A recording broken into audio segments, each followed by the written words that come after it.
10th standard maths first midterm test various district question paper analyse பண்ணிகிட்டு இருக்கிறோம். இப்போ நாங்கள் பார்க்க போகிறது Kanchipuram district question paper. Various district question paper நீங்கள் நல்ல தரவாக பார்த்துட்டோன்னா you will get more than 90% of the marks. I am Jaykumar. Let us start part A, question number 7.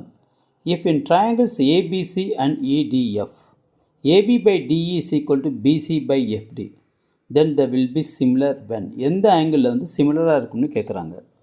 இப்போ பாருங்களேன், ஏபிசி ஓகே,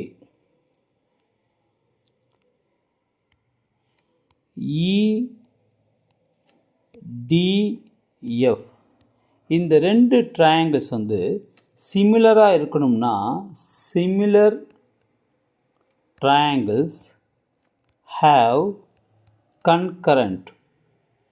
ஓகே, கன்குரண்ட்டாக இருக்கணும்னா corresponding angles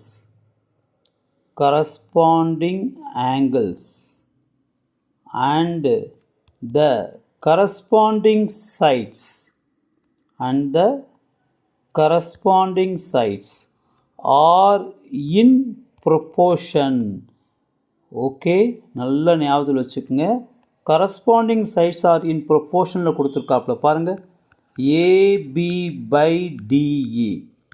ஸோ இதுவும் proportion, அதே போல் பிசியும் ஓகே, டிஎஃப்பும் ப்ரொப்போர்ஷன். எப்படி போடலாம் அல்லது டிஎஃப் போடலாம். ஓகே, அப்படி ப்ரொப்போர்ஷனாக இருந்துச்சுன்னா கரஸ்பாண்டிங் ஆங்கிள்ஸ் ஆர் ஈக்குவல்.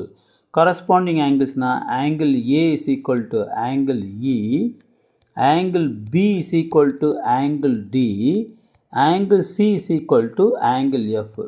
இந்த மூணுமே corresponding angles. இதில் எங்களுக்கு ஆப்ஷனில் என்ன கொடுத்துருக்கா பாருங்கள், B angle B equal to angle E இருக்கா? கிடையாது. angle A equal to angle D இருக்கா? கிடையாது. angle B is equal to angle D இருக்கா? இருக்குது பாருங்கள். அப்போ option C is the correct one. நீங்கள் ட்ரையாங்கிள் எழுதும் பொழுது ட்ரா பண்ணும்போது ஏபிசி இப்படி தான் ட்ரா பண்ணணும். அதே போல் டிஇடிஎஃப்னா இ அப்புறம் டி அப்புறம் தான் எஃப் வரணும். நீங்கள் மாற்றி போடக்கூடாது. மாற்றி போட்டோன்னா ஆன்சர் வராது. Thank you students.